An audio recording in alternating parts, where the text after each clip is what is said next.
Hello, and welcome to another episode of Boundless Body Radio. I'm your host, Casey Ruff, and today we have another amazing guest to introduce to you now.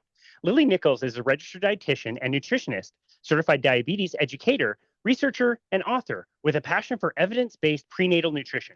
Her best-selling book, Real Food for Gestational Diabetes, an online course of the same name, presents a revolutionary, nutrient-dense, lower carbohydrate approach for managing gestational diabetes. Lily's second book, Real Food for Pregnancy, is an evidence-based look at the gap between conventional prenatal nutritional guidelines and what's optimal for mother and baby. Lily is the founder of the Institute for Prenatal Nutrition, where she helps other practitioners uplevel their knowledge of prenatal nutrition through her mentorship program to become a specialist in prenatal nutrition. In addition, she is the co-founder of the Women's Health Nutrition Academy, which offers cutting-edge continuing education on women's health, spanning everything from nutrition to fertility, pregnancy, and breastfeeding, menopause, and much more. Lily is the creator of the popular blog LilyNicholsRND.com, which explores a variety of topics related to real food, mindful eating, and pregnancy nutrition. Lily Nichols, what an absolute honor it is to welcome you to Boundless Body Radio. Thank you. And quick update, the website is LilyNicholsRDN.com. Just want to make sure they got that correct. Okay. Thank you. Thank you very much. I goof up a lot of introductions around here. Today, I at least have a reason. Like, I was really late. I was just doing a consultation with a couple and speeding to get back here. I didn't get a ticket. Everybody on the show knows that I love Formula One. I think I could have qualified for a Formula One driver getting back here today. And as part of that, I wasn't able to practice read through the introduction, which I always do at least 10 minutes before time. Wasn't able to do that. So I goof up introductions all the time, sometimes for good reasons. This time it was just because I'm late. So I apologize. You did great. Thank you. Thank you for clarifying. Again, that blog is LilyNicholsRDN.com. We'll be sure to link that in the show notes as well. And I just have to say, like, it was so cool. I was with this couple. They were in their 60s. They found us online, however they found us, which is fine. And they just started to kind of get into the information that's out there about low carbohydrate nutrition. They found Ben Bickman, who lives around me here in Utah. They found his book and they were asking questions about it. And after our consultation, which I got a little passionate and worked up about and was late for our appointment, you could just tell that like these light switches were going on for them. And they said, like, it seems a little too easy. And it's not that this kind of information is easy. It's just that it's not complicated and it doesn't make a ton of money for lots of people out there. What has your experience been like being in this kind of nutritional space for as long as you have and understanding like there's a different way of doing things that a lot of people don't understand? Yeah. I mean, my journey to where I am, let's just say I've experimented with a lot of different dietary philosophies and with a really strong focus on the mindfulness aspect. Like, how does this actually feel in my body? I think unlike some people, I wasn't coming into nutrition from, I have a health issue or I feel ill and I'm trying to fix it. And this is the magic bullet. It's just like, I just want to fuel myself well and feel my best, right? And you can feel really quickly when you go on some plan, like a raw vegan diet or something extreme, which I think I lasted about a week on. You can feel whether that actually feels nourishing and helpful to your body or not. And I mean, I've been at a pretty similar place nutrition-wise now for about 20 years. And that's a whole food or real food, one and the same, real food focused diet that includes plenty of nutrient dense foods. I think probably macro balance has slightly shifted over time and shifts at different life stages. I've had 2 pregnancies and breastfed both kids, right? So things shift a little bit, but it's like protein forward, not taking the fat out of foods that naturally contain fats, actually adding some fats when you're eating vegetables so they taste good. Good call. And just kind of moderating your carbohydrate intake. I'm not as low carb as some in the low carb space because I don't need to be for health reasons, right? I think very much that's like an area where you can titrate up or down to what you need to feel your best. And some people really legitimately do thrive on like a ketogenic diet, and there's other people who can tolerate a little more, right? But it's kind of it's like full circle for all these different reasons. It kind of just like continually comes back to that same place: prioritizing protein, not fearing fat, moderating your carbs. And that's generally what keeps you feeling pretty well. And it's not that complicated. I'm not somebody who measures my food, counts calories, really counts anything at this point. And it's just about what keeps you feeling well. So it is surprisingly simple. And yet it's also surprisingly complex because we're told so many stories about what is healthy and what isn't. And there's so many conflicting opinions. It's very easy to get derailed down some, supposed nutrition experts rabbit hole, or their book, or their, videos, their, Netflix documentary, and really get off track from what nutrition the human body actually needs to thrive. Yeah. Wow. No, I love that. And I love that you mentioned eating intuitively and deciding what foods are good for you and not. And it's such a good point that you made about the information you're getting. And again, this consultation, I'm sitting there and I'm telling them I like the carnivore diet. I've been on it for almost 5 years, and it works really well for me. I believe I'm somewhat of a sugar addict, and so I've been able to do that. But again, I'm not telling everybody they need to do that. I'm telling very few Right. people actually they need to do that. And talking to this couple, they're asking me like, do you eat vegetables? And I say, not really. I don't really eat any, but they're fine. There's some vegetables that aren't great. And I'm talking to them like, maybe spinach can be not the best one for everybody to eat all the time. And to hear the husband say, yeah, I never have felt really good when I eat that food. I just thought I Right. was supposed to eat that food. We're up against so much in the nutrition space because everybody is it's saying so many things. You need to do all these things, and not Netflix documentaries. You're right. There's so many of them that come out all the time and are very confusing for people. Yeah, very confusing. Yeah. And regardless of whatever sort of dietary pattern somebody settles on, a recurring theme that I think is like my opinion, I guess, but based on a recurring amount of evidence I keep coming across, I think the human body, to thrive, not to survive, human body can survive on all sorts of garbage, but to actually thrive, I do believe the human body requires a really animal protein forward diet. Whether or not somebody ends up full carnivore or not is a separate thing. Like I've already said, I'm not full carnivore by any means, but getting enough animal protein really makes a huge difference on whether or not your glucose and insulin levels are at a good place, whether your cortisol is in a good place, your hunger and satiety patterns. I mean, maintaining muscle mass. It's crazy how it always seems to come back to that.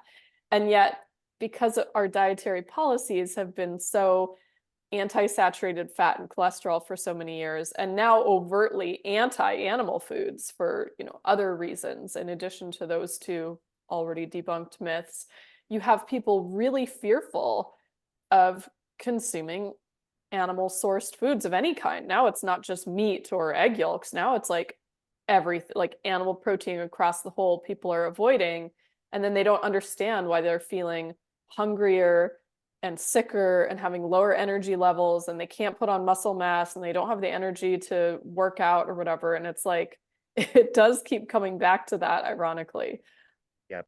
That's another really good point. And that's kind of what I left them with is like, they asked me, so what should we do about diet? And I said, don't worry about diet. It's not a diet. Just make sure you focus on animal protein. They come with fats. Eat the ones that you like, whatever they are, add a bit of salt, and then have everything else that you like and have that be the smaller portion of whatever you do. And you'll probably end up in a great spot. So that's wonderful. The recommendations that we get for protein are absolutely absurd, which obviously Yes.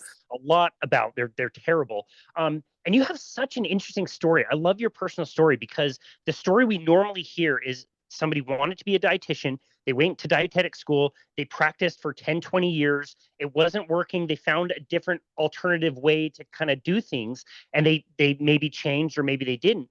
you went into nutrition school already with some interesting knowledge that not a lot of people have. You already knew about Weston A. Price and ancestral eating. Can you tell us about your journey and why you decided to continue to be trained conventionally, even though you maybe knew that like you might not practice as conventionally as they may have wanted? Right.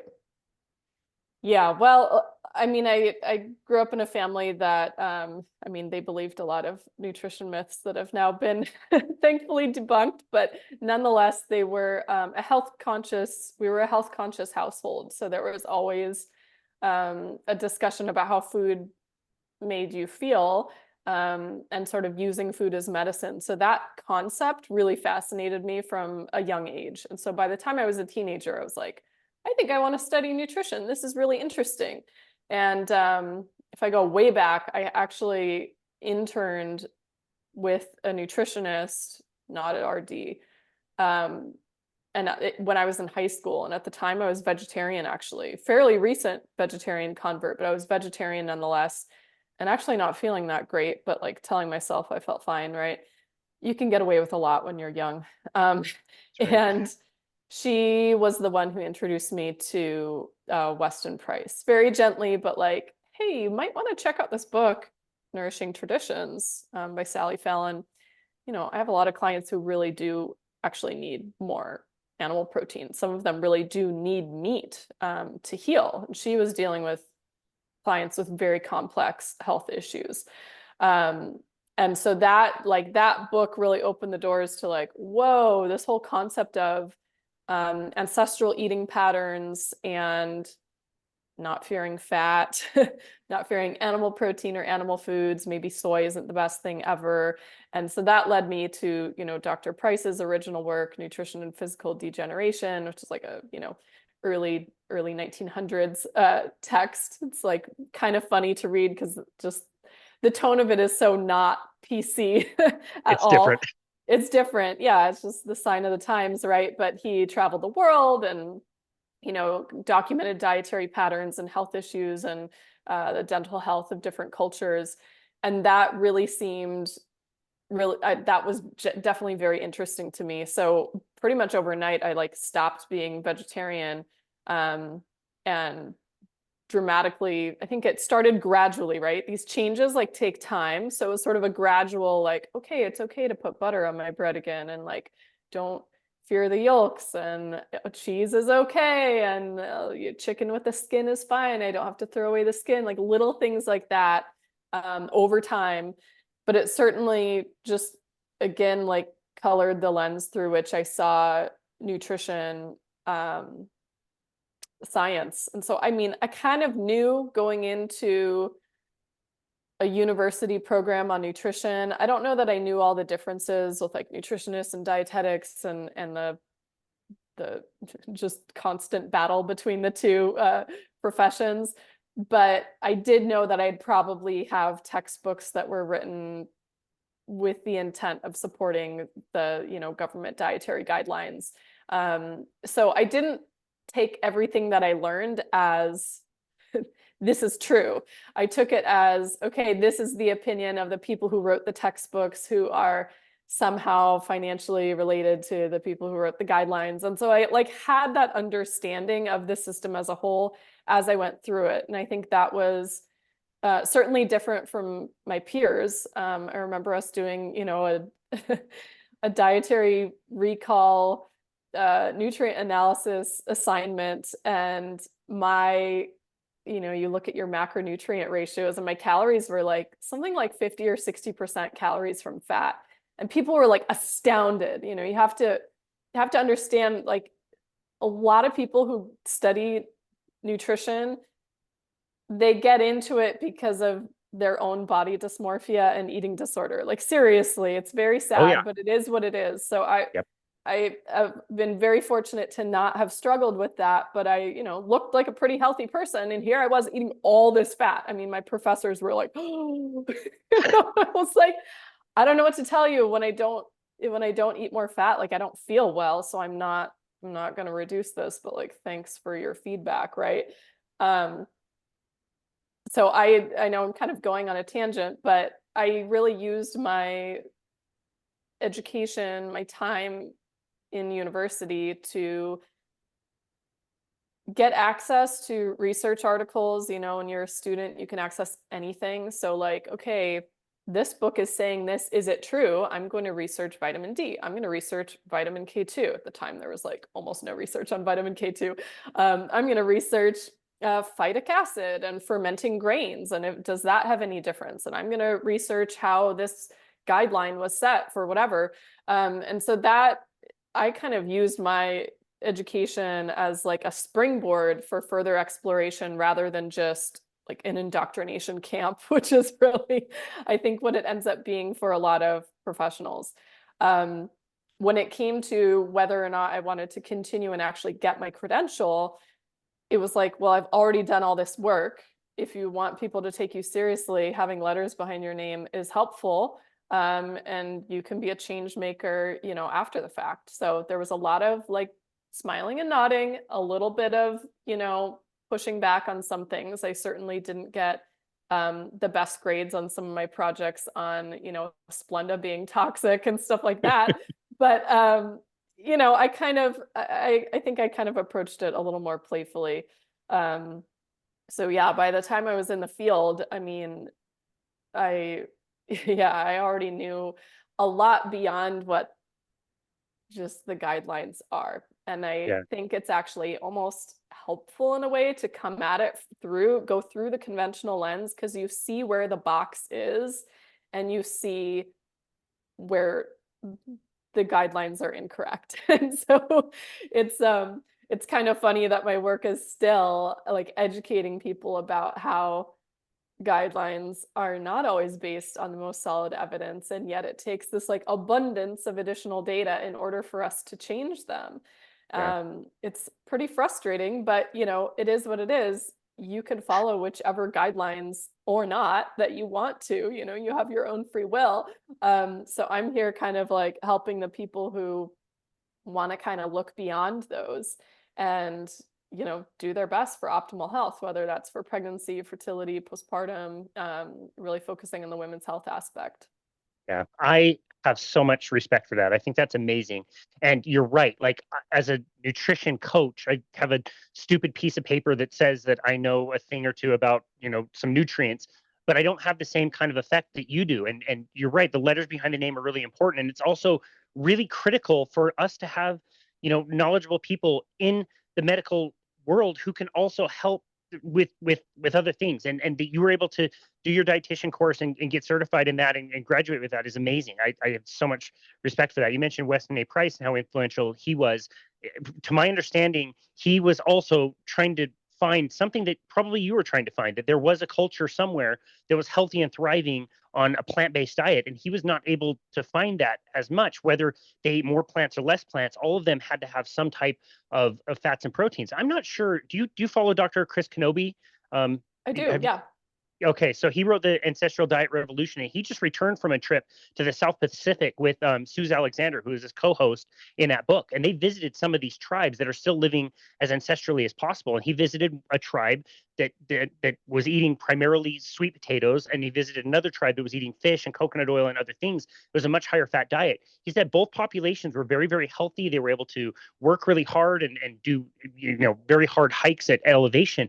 But he said things like the teeth between the two is so totally different. And if you read Weston A. Price and you look at those incredible pictures he has in his book, the difference in the mouth structure between people that are eating true ancestral diets that were more, you know, the fats and the proteins versus, you know, eating more of the foods that we consider food today, it's so different. Like the health is Yeah, totally different.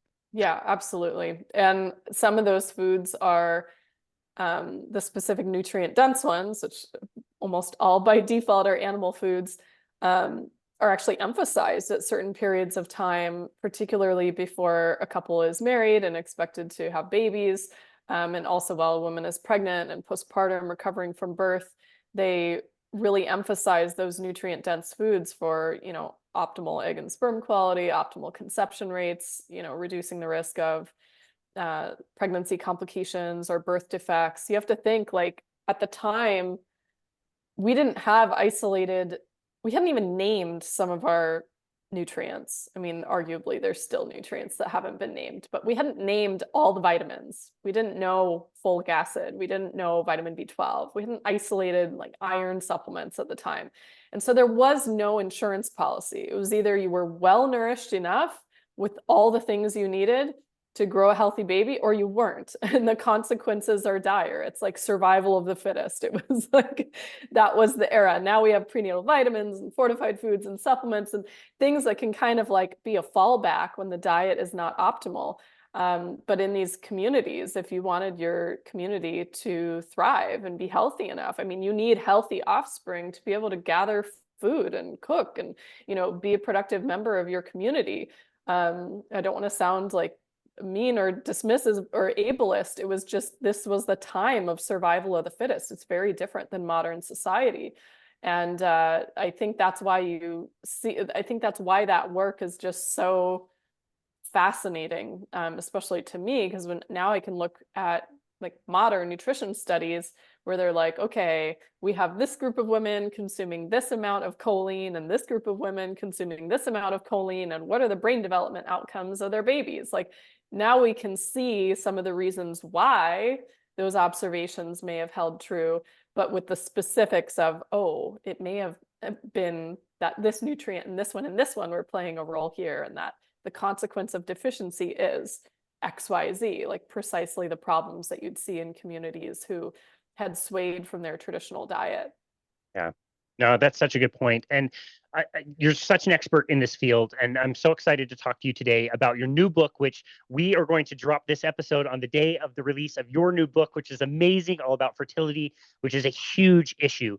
And again, one that I think both of us would argue is a modern day issue, one that we're dealing with a lot more than we have in the past, infertility in particular. But I do have a few questions about some of your other books, including, you know, gestational diabetes, excuse me. Your book is awesome, and your information that you talk about in that book is so critical and important. Yeah, what have you noticed in the time that you've been in this field? You mentioned, you know, over 2 decades. That's not a ton of time, but it's enough that I think culture has changed quite a bit, especially with gestational diabetes. To me, it almost, I don't know, it almost seems like expected that a mother would have that condition, much more so than it was. What have you noticed? What have you observed in the field since you've been, you know, so focused in this area? Yeah. Well, if we think about the physiology of gestational diabetes, it really is there's a lot of overlap between it and like insulin resistance or type 2 diabetes. Essentially, gestational diabetes is just elevated blood sugar beyond a certain threshold that is observed or first diagnosed during pregnancy. So a lot of what we're seeing, like generally speaking, there's like rising rates of gestational diabetes diagnosis population-wide. What we're really seeing is this is a reflection of the population-wide increase in insulin resistance issues and type 2 diabetes, like prediabetes and type 2 diabetes. And we're identifying it during pregnancy and calling it gestational diabetes. I'm saying that with a certain level of confidence because I've worked in a specific perinatology office where we actually screened all of our pregnant clients for gestational diabetes in the first trimester with a hemoglobin A1C. So that gives you a sort of measure of your average blood sugar over the last couple months. And it is technically, by some guidelines, an alternative diagnostic test for gestational diabetes if it is run in the first trimester, and that's very important. And so we actually caught the majority of our gestational diabetes cases in the beginning of pregnancy. If you passed the test, you still had to take another screening test later in pregnancy when it's normally done in every other office, which is 24 to 28 weeks. But it was very rare that we'd get somebody who would take that test and then fail because they had already been screened with a hemoglobin A1C. If their blood sugar glucose tolerance was pretty good early on, likelihood of passing a glucose tolerance test later on was pretty good. And they've actually shown like the rate, when you have women with A1Cs that are exceeding the normal range, the chances that they'll go on to then fail a glucose tolerance test is something like 98%. Wow. It's incredible. So I think what we're seeing is just a population-wide increase in blood sugar and insulin issues as a whole. We happen to be catching it during pregnancy because this may be the first time that we've screened for it. And also the threshold for diagnosing gestational diabetes and normal blood sugar is actually lower in pregnancy than it is outside of pregnancy, which is by design because your blood sugar actually should be trending lower during pregnancy. Yeah. Physiologically, it should be. But a lot of these women are simply never being screened. So we're catching it in pregnancy. Couple that with we're now routinely screening pretty much almost everybody, whereas if you go back to 1980s, it wasn't super common to screen everyone for gestational Sure. diabetes.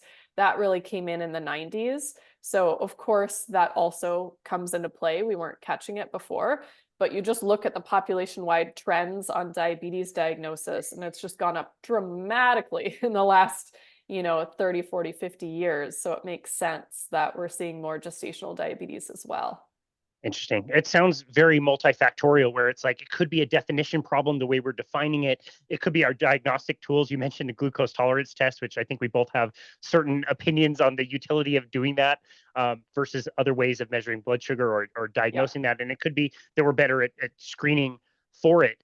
But I guess let's just talk in general, like not only the health of the mother, but the health of the child. Wherever whatever's diagnosed with the mother, if they have blood sugar issues from, let's just assume, overconsumption of carbohydrate foods, which are very readily available and inexpensive, what then happens? What would you expect to happen in the life of the child who is born from that particular mother?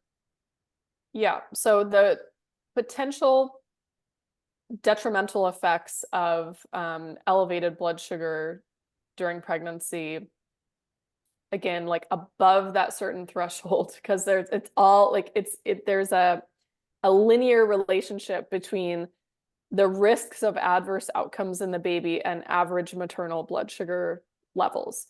So you can have somebody diagnosed with gestational diabetes, and if it's really well controlled, there's no adverse effects on the baby. It's really equivalent to any other pregnant woman. But when those blood sugar levels are maintained at a higher level and it's experienced frequently and like prolonged over the course of pregnancy, it actually changes the way that their pancreas develops and their insulin system develops. So they're born with a larger than average pancreas that produces more insulin, and they're by default born pretty much insulin resistant. The rates of type 2 diabetes and obesity in these children is anywhere from 6 to 19-fold higher than a child born to a mother who had normal blood sugar levels during Oh my goodness. pregnancy. Wow. And that, like, a lot of times this is diabetes being diagnosed by like age 13. Okay. So we look at the whole childhood obesity epidemic and like, oh my gosh, type 2 diabetes, which used to be called adult onset diabetes, is now being diagnosed in like toddlers and stuff. You're not going to have a toddler develop type 2 diabetes purely because they ate poorly for 2 years. That doesn't happen.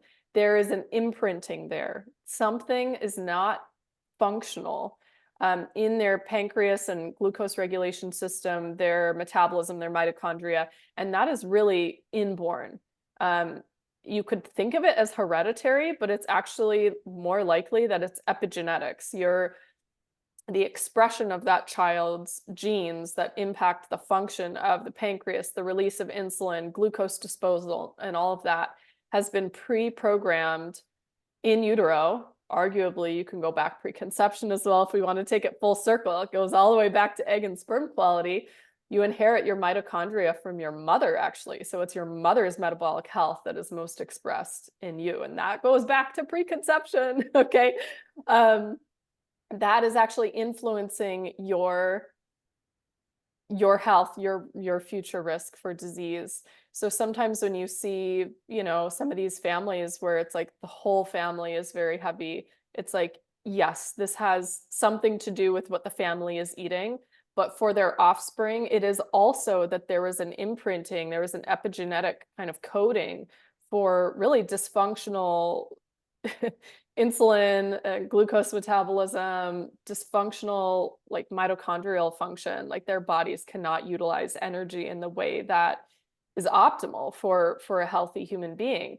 And then it takes just a lot more work over their lifetime to overcome that. It can be overcome. Like we're not, stuck with bad genes per se, but it takes a Thank you. lot more effort if your mitochondria is not as functional as it could be, because it is literally pre-programmed to be dysfunctional. That's actually like the biggest area of focus for my work with gestational diabetes, is that I want women to see this as like having an impact, not just on the trajectory of their pregnancy, future risk of complications in that pregnancy, or like, difficulties at birth, baby's a little larger than average or something like that. Yes, those are also serious, but I'm like, what happens to the metabolic health of that child? Yeah. What happens to your metabolic health? Because having gestational diabetes is the #1 independent predictor of type 2 diabetes in women. Many women who have gestational diabetes, it's like the earliest warning sign that there's something going on with your insulin and Mm. glucose metabolism. And there's a very high likelihood that you will, what they call, convert to type 2 diabetes later in life. But you don't have to be a statistic, right? You can, like, if you take it seriously, we work on the diet and lifestyle stuff. You may need some additional help on the side, possibly supplements, possibly medication. We can really improve insulin and glucose metabolism significantly. And then you don't have to be a statistic, and nor does your child, right? So even though it can sound very doom and gloom, it's like almost necessary to talk about what are the consequences if XYZ doesn't happen. I like to kind of focus on, hey, there's actually kind of a silver lining. It's like the warning light coming on in your car early, and Right. you can make an impact, Mm. Yeah, that's amazing. I'm obviously not a mother, but most mothers I know would be so motivated not only to know about the health of their own life, but the health of their child. They would do anything for their child, and to know Yes. that and approach it that way is so critical. It's this must just like endlessly fascinate you to think that all of this stuff for a kid is terrible, that their bodies would develop this way. Yet all of this is the amazing, incredible ability of the human body to protect itself. And these are all protective mechanisms to Yeah. prepare a child for a world where they're coming into being awash with glucose. Yet, we get these recommendations from the American Pediatrics Association or whatever that says, like, if a child is obese, they need counseling by age 2, they need Ozempic by age 12, they can qualify for bariatric surgery at age 13. It's just Yeah. absolutely absurd. And so I love the way that you approach it by addressing the mother and saying, like, look, we can take care of this. And it's not just your health, it's the health of the child as well. Yeah. Yeah. Uh, Yeah. that's amazing. Well, you're such a great author, and like I said in the introduction, you've already written 2 books. You decided to write a 3rd book, which is coming out today, all about fertility. Can you tell us why you decided to write the book about fertility? What is it about our, obviously health direction that we're going in that made you need to write a book about fertility? Well, first of all, my audience keeps asking about a book on fertility. What should I do to prepare my body for pregnancy? Which is a great question. It is. It turns out, since a lot of my work is focused on trying to just optimize your health during pregnancy and your recovery postpartum, naturally, the question kind of extends to, can we work on things in advance of pregnancy? And of course, the answer is yes. I've always just pushed people to read the Real Food for Pregnancy book and incorporate those principles into your diet, because of course there's a lot of overlap between a diet that supports optimal fertility and hormone balance and a diet that's helpful in pregnancy. Likewise, a diet that's helpful for postpartum recovery and supporting breastfeeding and all of that. But I think the main reason this really needed to be written is that risk of pregnancy complications and just issues with pregnancy. A lot of that actually stems back to preconception nutrition, your nutrient stores going into pregnancy. Some of the most severe complications, which I would argue are like overt birth defects, like neural tube defects, or early pregnancy loss, or even like recurrent pregnancy loss, that stems back to these preconception, really your preconception health as a whole, which encompasses your preconception nutrient stores. So if we can focus on that, and we need to do so for both mother and baby, we're going to have a better chance of A, getting pregnant in the first place, but B, having a more easeful, less complicated pregnancy, and of course, a healthier baby as a whole. So it's just kind of like rewinding the clock, like at what time do you start to work on this? So I think what's especially different about this book, so first of all, I co-authored it with a colleague of mine, Lisa Hendrickson-Jack. She's a fertility awareness educator, just as obsessed with research, maybe even more so than myself. It's hard to believe. It's Hard really to hard to believe. believe. This book has, I think we clocked in at over 2,600 citations. It's insane the amount of research that is cited in this thing. But we tie in not only the nutrition aspect and preconception preparation, but also information that you can glean from your menstrual cycle about your hormone balance and your body's readiness to conceive. We incorporate information about hormonal birth control. So many women are on hormonal birth control. They have no idea that it depletes numerous micronutrient stores. They have no idea that there is a delay often in the return of their fertility, in the return of ovulatory menstrual cycles. Thus, there's often a delay when you come off the pill until you can actually become pregnant. So you need to have kind of a plan to rebuild your nutrient stores, get your hormone production back on balance once you come off of hormonal contraceptives. So that's built in. And then also all the fertility awareness information about, there's a specified number of days within each menstrual cycle when you are fertile, when you can conceive, right around the time of ovulation, of course. But a lot of people think you can get pregnant on any time of your menstrual cycle, right? So when you have couples struggling to conceive, they might default to thinking that there's a problem. They may just not be timing sex properly. More so, the onus on fertility always falls on the woman, but it can also be a male issue. Like half of infertility cases have a male factor, and about 20 to 30% of them are solely male factor infertility. So we not only have a whole detailed chapter on egg quality, but we also have one on sperm quality as well. And that's really important that both couples are on board.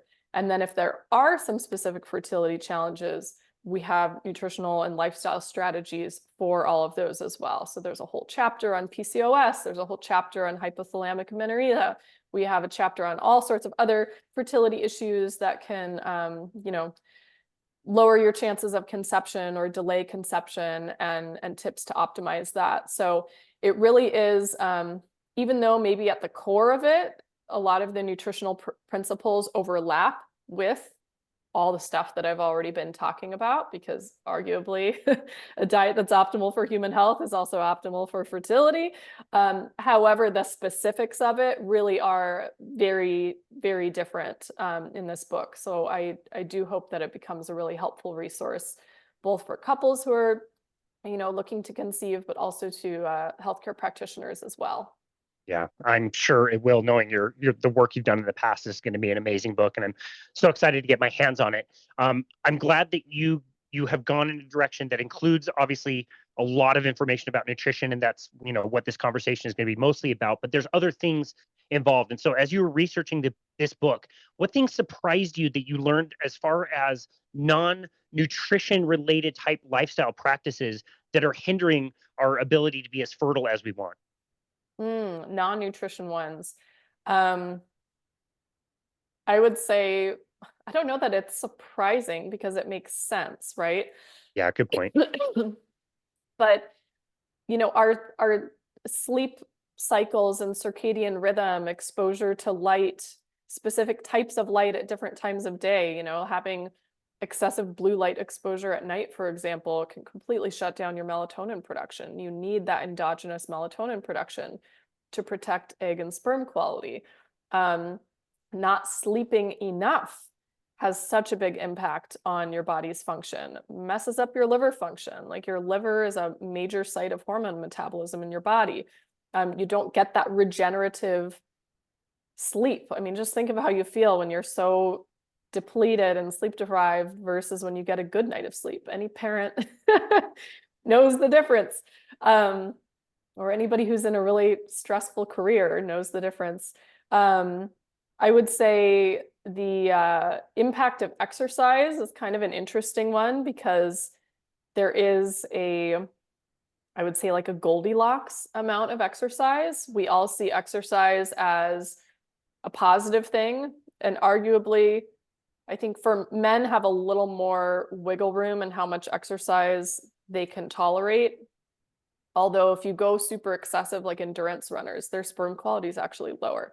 But in women specifically, the menstrual cycle is really, really sensitive to changes in energy balance. So if you're expending a whole lot of energy with exercise, which also creates, at least temporarily, a period of oxidative stress as well. Sometimes your ovulatory function can get messed up. You stop ovulating.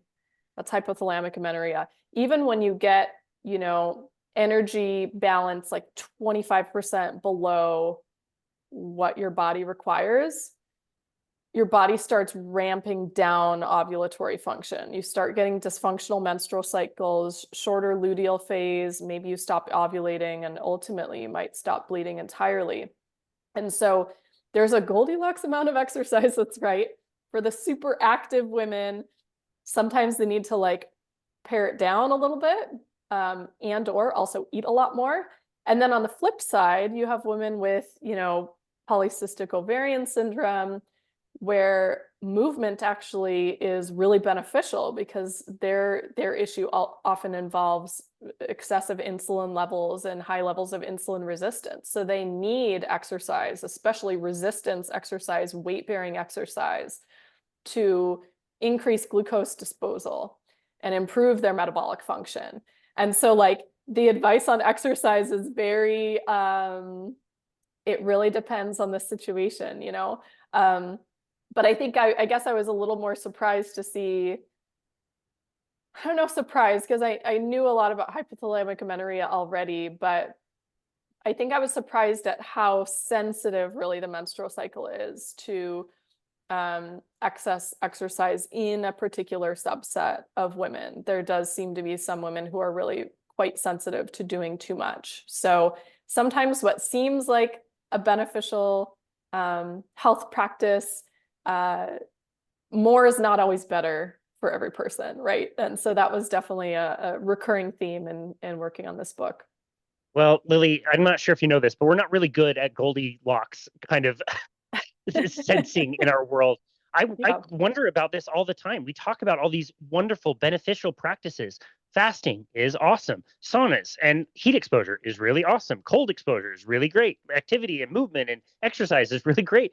There's a middle ground. You can push all of those things to be too far and too extreme and overdo it, and that can have an effect. And to hear you say that the menstrual cycle is very sensitive to all of that, and that all of the practices you choose for health can have a cumulative effect as well is really interesting to kind of think about and ponder. Yeah, we actually have a whole section on intermittent fasting, and we're not overtly anti-intermittent fasting. We are, be cautious with intermittent fasting, with some specific guidelines on like who it might be beneficial for and who it might not be beneficial for, and how to do it in a way that doesn't necessarily impair the cycle. Because you hear from a lot of women who've done IF that their cycle gets messed up. And again, most of that comes down to total calories consumed. But in some individuals, it can even come down to the timing of the food consumption, like limiting your eating window. If you're somebody who's prone to hypothalamic amenorrhea, for example, limiting your eating window will set you up for menstrual cycle dysfunction. It just will. Because the longer that your body experiences periods of what they call low energy availability, the quicker it is to shut off ovulatory function. It's an inborn mechanism that actually traditional cultures, and this you'll find interesting, they knew about, without knowing the science, right? They knew that if they withheld food or withheld specific nutrient-dense foods from women in the tribe when it was a time of scarcity and it's not a good time to reproduce, they knew that they could like stop them, like lower fertility. They didn't want more members of the tribe during that time, so they would withhold nutrient-dense animal foods from those women, which is fascinating. And then during times of abundance, when everyone's eating more, the menstrual cycle would come back on board. Fertility would be good. You would know that you had enough food to nourish these women during pregnancy, so they had optimal pregnancy outcomes. It's like one and the same. So your body was really only going to maintain regular ovulation if it senses that it is safe to do so, and not having enough energy available even over like a certain number of hours of the day. For some women who are very sensitive to this, it can be problematic. And there's very few studies on intermittent fasting that are performed in women. There are a handful. Most of them point to some menstrual cycle dysfunction. There is one that on women with PCOS that we talk about in the book showing beneficial effects, but it was done in a very specific way. They front-loaded most of their food in the morning. So it wasn't a morning fast and eat your breakfast at 11. They ate from a window of 8 to 4 p.m. and they had a larger breakfast and a smaller dinner. Vastly improved their ovulatory function in women with PCOS. These are women who actually can like probably benefit from this little bit of like a stressor, I guess you could call it. Great benefit, fairly small trial, but nonetheless, great benefit. They also were not cutting calories. They were maintaining their caloric intake, what it was beforehand. And I think what I tend to see with intermittent fasting, people come at it from a point of trying to lose weight. B, they end up cutting calories. They're not trying to maintain the same food intake. And you can get a lot of the benefits from intermittent fasting by eating the same quantity of food in a shorter eating window, but that's not how people do it in real life. So if your goal is to conceive relatively soon, you probably don't want to do a calorie-deprived intermittent fast. If you're going to do it, you want to have sufficient calories and be sort of cognizant of when your eating window is versus like skipping breakfast and eating a giant dinner. Like that just doesn't make sense from an ancestral perspective in most cases. Yeah, and I'd love, even though it's, the science is maybe not as developed as we would like on that, I'd love even the smaller studies that also make sense mechanistically and they make sense evolutionarily. Like when you're saying that this is what they would do in tribes, it makes sense that even though it was, not very many studies or small studies, that it's still showing that, it's showing that directionality. So I really love that. And I love how careful you are about talking about that research and the science behind that. But that it makes sense mechanistically, I think is really good evidence. So let's talk, I guess, like more practically. Like, so for people that are looking to become more fertile and to improve their health, we could also assume that as a child is growing, they'd probably want the same type of nutrition as an adult is pregnant and breastfeeding, and for the rest of their life, they probably have the same general principles. We've talked about fats and proteins, but what kind of practical things would you recommend for people besides eating, earlier in the day, not taking intermittent fasting too extreme? What other things do you recommend, or are there specific foods you really like people to really focus on? Yeah, well, first of all, and this holds true really for my recommendations for all humans, is a really protein forward breakfast to set the stage for hormonal balance, healthy insulin and glucose levels over the course of the day. And also keeping again, another hormone, but keeping your cortisol levels in a good place. That actually becomes important for keeping your reproductive hormones in a good place, just based on the pathways in which cortisol is produced. So a protein forward breakfast for sure. Actually, protein forward really at all the meals. one of the things that I really delved into was just the many, many issues with our dietary guidelines recommendations on protein. I've established in my other work that they are too low in pregnancy. I think many people know they are also too low for the general population. But when it comes to fertility, this is even more true because your body actually requires protein for healthy ovulatory function, for thermogenesis, for healthy thyroid function, for maintaining muscle mass, for, you need that protein. So that is definitely an area where we need more focus. It gets really convoluted in the research because there is a very specific bias among some fertility researchers against animal protein. And yet, so if you read only their abstract or the study title or their discussion or conclusion, they make it sound like animal protein is the worst possible thing for fertility, ovulatory function, and whatnot. And then you go and look at their actual data. It's like the opposite of what they're claiming. Like they have mistitled the study in many cases.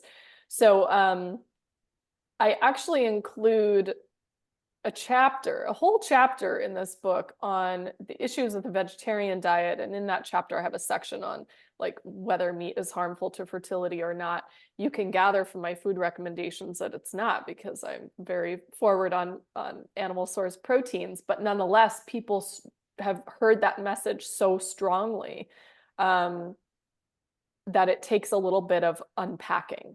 Our animal source foods are our richest sources of many different micronutrients that are absolutely required for mitochondrial function, egg quality, sperm quality, ovulatory function, glucose metabolism. And when those are not a part of the diet, you start to see things go awry. I'll just put it that way. So definitely animal protein forward in general. Not too restrictive of fat. We have to remember that our steroid hormones, our sex hormones like estrogen and progesterone and testosterone are all built on a cholesterol backbone.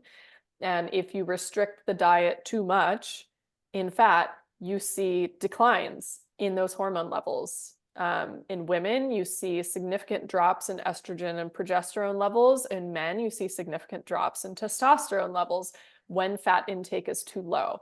Our body has all sorts of compensatory mechanisms to try to produce these things. Your body can build cholesterol from other raw ingredients, but still as a whole, although it can rely on that backup mechanism, you're still seeing like hormone levels 20, 30, 50% lower than they should be as a result of being on that sort of a diet. So we don't want to be restrictive of fat.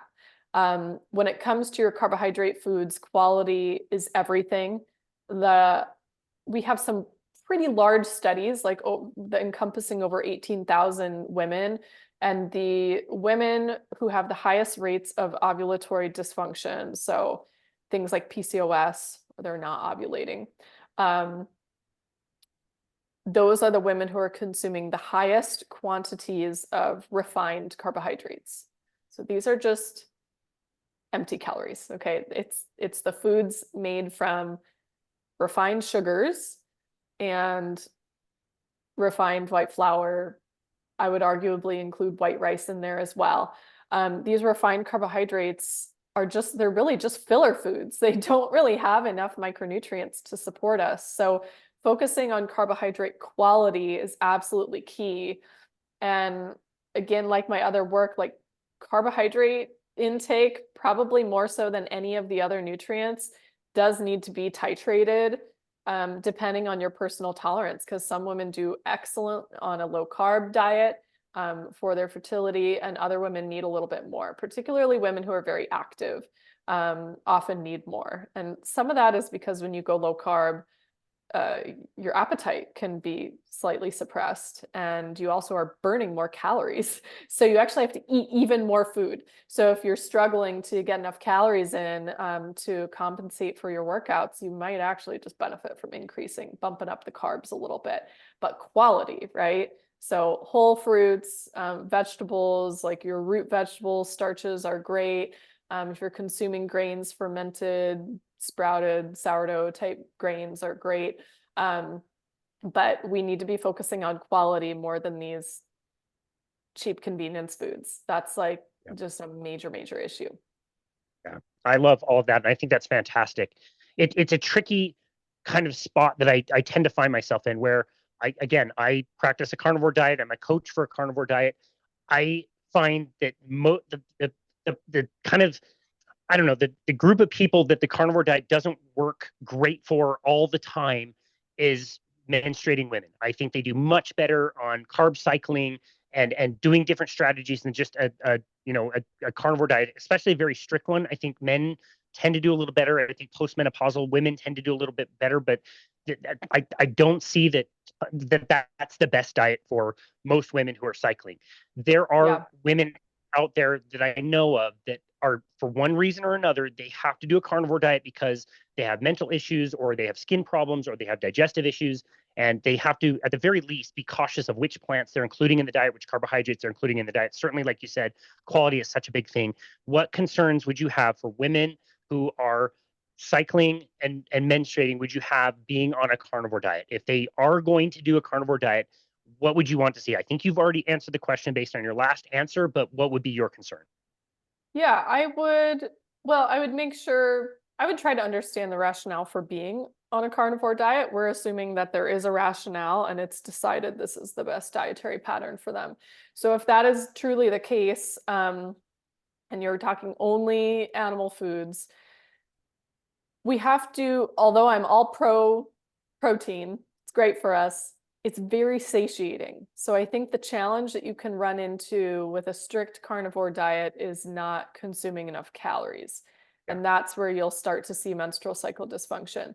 So it might actually be a time to measure things and track calories for a little bit. I don't love tracking calories. It's not like my favorite thing to recommend, but this would be a time and a place where I would probably track calories for a period of time, have an idea of how much your body needs for maintenance, and make sure you're hitting that. And since protein is so satiating, you may have to pull the lever since carbohydrates are not on this diet, right? You'll have to pull the lever a little more in fat. Fat is more energy dense. It's not quite as satiating as the protein. So maybe you need to go a little heavier on the fat. Maybe you need to consider something like a smoothie that's incorporating egg yolks or something. Or maybe you want to choose fattier cuts of meat, adding more animal fats in there, like butter and stuff. You just may need to pull the lever a little more in that direction, because that's the challenge. This is why like high protein diets are highly, highly effective for weight loss, because they're so satiating. It's really hard to overeat protein. There is even a study that we cite in the book where they assigned women with PCOS to I believe it was 40% of calories from protein. They had counseling from a dietitian on like eating a high protein diet and all these things, right? It was like they really tried them to get 40% of calories from protein. Oh, They maxed out at 26% of calories from protein. It's like, it's couldn't so do it. hard. It's pretty hard. So that, because it's so satiating, I think you'd again have to just rely a little more on fat for your energy balance. And then I would also say, sometimes there are specific dietary patterns that are helpful for certain instances for a short period of time, like they're needed to overcome some type of healing that needs to happen or a certain condition. And it doesn't always necessarily mean it's the best diet for you to be on forever. So you might hit a point where a carnivore diet was really beneficial for a period of time, helped you get over a certain issue, and now maybe you could experiment with adding some things. So whatever feels comfortable for you, maybe that's fruit or honey or something like that. And then you kind of move on from there, just sort of expanding.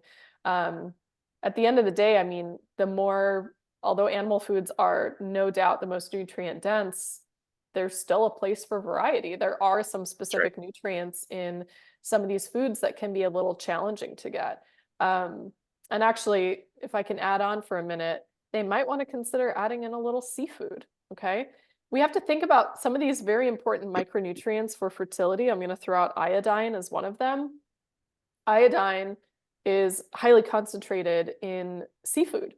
It's really important for fertility, for ovulatory function, for egg quality, for sperm quality, and it's not as concentrated in other animal foods outside of seafood. Actually, seaweed is the richest source. If you want to use seaweed Yeah, as part good of a point. seasoning or something, maybe that's permissible on your dietary choices. But if you incorporate something like shellfish, um, even once a week, or some fatty salmon or sardines, you might be filling in some nutritional gaps that could be present if you're strict carnivore. So maybe just like looking at sort of the variety of animal foods you have in your diet as well. You know, somebody who eats like almost 100% steak might work great for that particular, 30-something-year-old man, and it might not work that great for you as a woman. So play around with it. Yeah. Thank you very much for that nuanced and contextual answer. Again, it's tough not to get kind of trapped in when it's something we do in practice around here, but you need to keep these things in mind, and you should always consider, what are your goals? What are you trying to do? What's worked in the past? Psychologically, it's really so easy to get so cleaned onto something that worked for a little while and was great and got you away from the Yeah. PCOS, but then maybe that's not the best thing long term. So it's always something to really consider. I am so excited for your book to come out. I can't wait to get my hands on it. I hope you are very, very proud, the two of you, of all the research that has gone into this, and you're proud of the other books you've done, because it is very helpful and needed. And like I said, I love talking to people who are very careful about what they say, and about the research, and saying what they know and they don't know, and being really considerate about that. So really Yeah. appreciate you and your work and taking the time to be on our show today. So cool to be able to host you and talk to you. I followed you for a very, very long time, and it's a real honor to have you on the show. Where can people go to find you and connect with you and your work? Yeah. Thank you. It's been fun. You can find me at my website, which is lilynicholsrdn.com. On there, I have links out to my books. It has my blog with hundreds of articles. Use the search bar to find something you're interested in. Um, let's see, on Instagram, that's probably the best place to find me on social media. My handle's the same as my website, so it's Lily Nichols RDN. I like to post little research snippets there. So do check that out if you're on socials. Otherwise, find me on my website. You can get the first chapter of Real Food for Pregnancy for free up there. We also have our new book. It has its own website, realfoodforfertility.com. You can download the first chapter of that book for free over on that site if you want to check that out. And that way you'll also start receiving my email newsletter, which I usually send out about twice a month. So it's non-spammy informational content, so new articles and research that I've been reading. And yeah, it's been fun. Thanks for having me. That's fantastic. Thank you so very much for all that information. We'll make sure we link all of that in the show notes. And again, the website is lilynicholsrdn.com, not the version that I said in the introduction. So apologize for being in a rush. But thank you, Lily, so very much for all of the work that you do, and taking the time to be on our show today. We really appreciate you. Thank you. And this has been another episode of Boundless Body Radio.